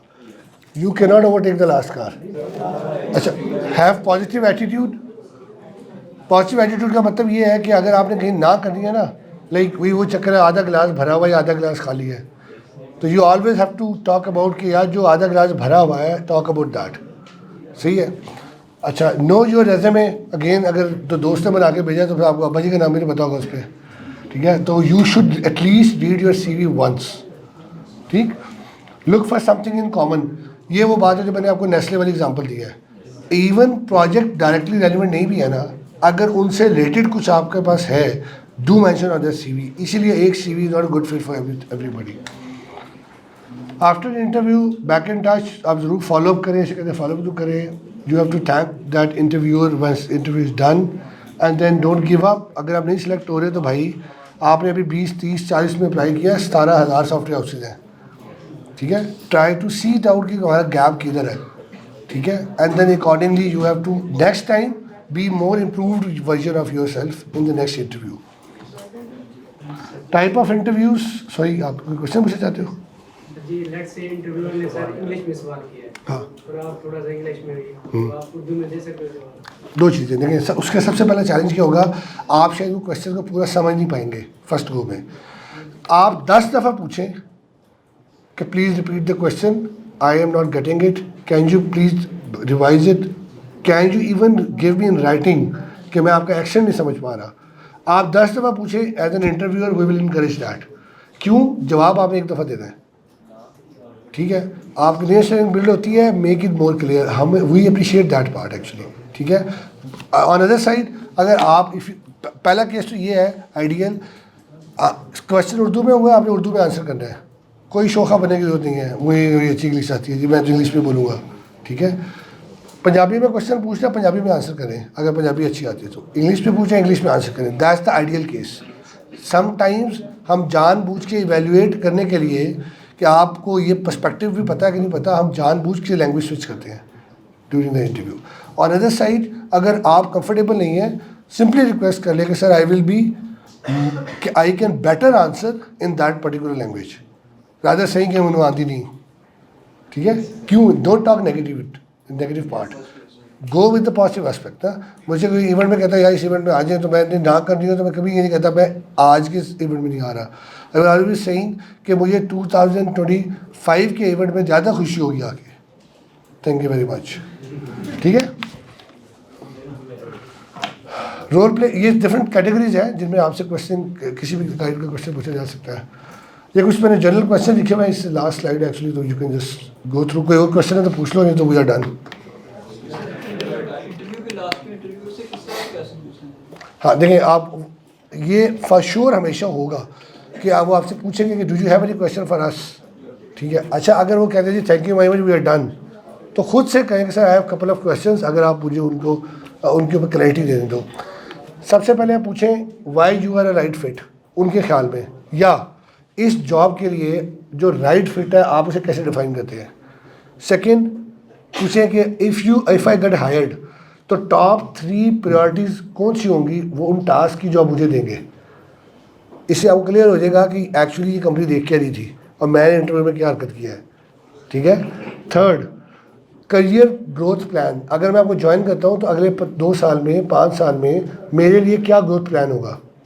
अगर वो कंपनी सीरियस नहीं है ना, एम ही पोस्ट करके और एम ही इंटरव्यू करी जा रही है, ठीक है, उनके बाद कोई आपके इस सवाल का वो जवाब ही नहीं होगा, ठीक? और then last question could be कि सर जो आपकी बेनिफिट्स हैं, अगर आप you want to know more, ठीक है, तो should we talk about benefits या HR will be connecting with us. आप क्वेश्चन ऐसे पूछे ना कि they can actually come up, अच्छे से हम बात कर लेते हैं, ठीक है? अच्छा, एक और चीज़ है कि आप अक्सर फ्रेश ग्रेजुएट, आप एज अ फ्रेश ग्रेजुएट क्या सैलरी एक्सपेक्ट करते हैं होनी चाहिए? लेट्स से मैंने इंटरव्यू में आपसे क्वेश्चन पूछा है, आपका इंटरव्यू हो रहा है, चौथा इंटरव्यू लास्ट है, मैं मुझे what salary you expecting it out, skill basis, ठीक है, एज पर मार्केट, कि अगर PHP के जॉब पे आप जा रहे हैं तो हमें पता है कि भाई PHP की मार्केट क्या है। अगर आप ML की पोजीशन के लिए अप्लाई कर रहे हैं तो हमें पता है कि यार दुनिया के अंदर ही डबल फिगर में भी ML के लोग हैं, तो उनकी डिमांड किस तरह से है। सिंपल प्रिंसिपल ये है कि जब जॉब आपकी कंपनी आपकी मजबूरी होगी तो वो अपने हिसाब से सैलरी पे खेलेगी, जब आप कंपनी की मजबूरी होंगे तो फिर आप अपने हिसाब से खेलेंगे, सिंपल, ठीक है? ये प्रिंसिपल आपने याद रखना है, ठीक है? Yup, done. कोई क्वेश्चन हो रहा है तो अदरवाइज वी आर डन।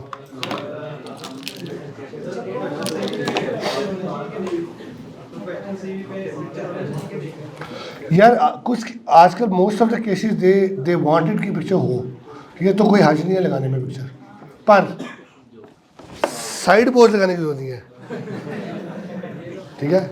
अच्छा, और कुछ एक और भी मैंने देखी थी, वो एक मोहतरमा ने लगाई हुई थी, अब वो पूरा चेहरा उन्होंने ढका हुआ है, ठीक है, टोपी वाला बुर्का पहना हुआ उन्होंने, और उन्होंने वो पिक्चर लेके लगाई हुई है। तो वो ऐसे केस में आप वो पिक्चर जिससे कि प्रेडिक्ट नहीं हो रहा है भाई साहब कौन है, बहन जी कौन है, वो लगाने की जरूरत नहीं है भाई, ठीक है? अगेन वही ना, अच्छी चाय पिलाएं नहीं तो ना पिलाएं।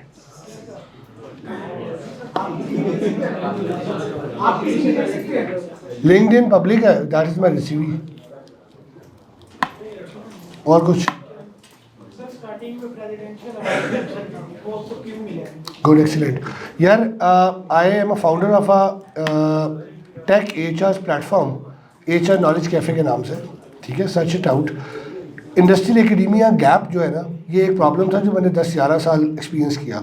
तो हमारा प्लान था कि कुछ ऐसा किया जाए कि किसी तरह उस गैप को कम करने के लिए हम प्रैक्टिकली कोई स्टेप लें।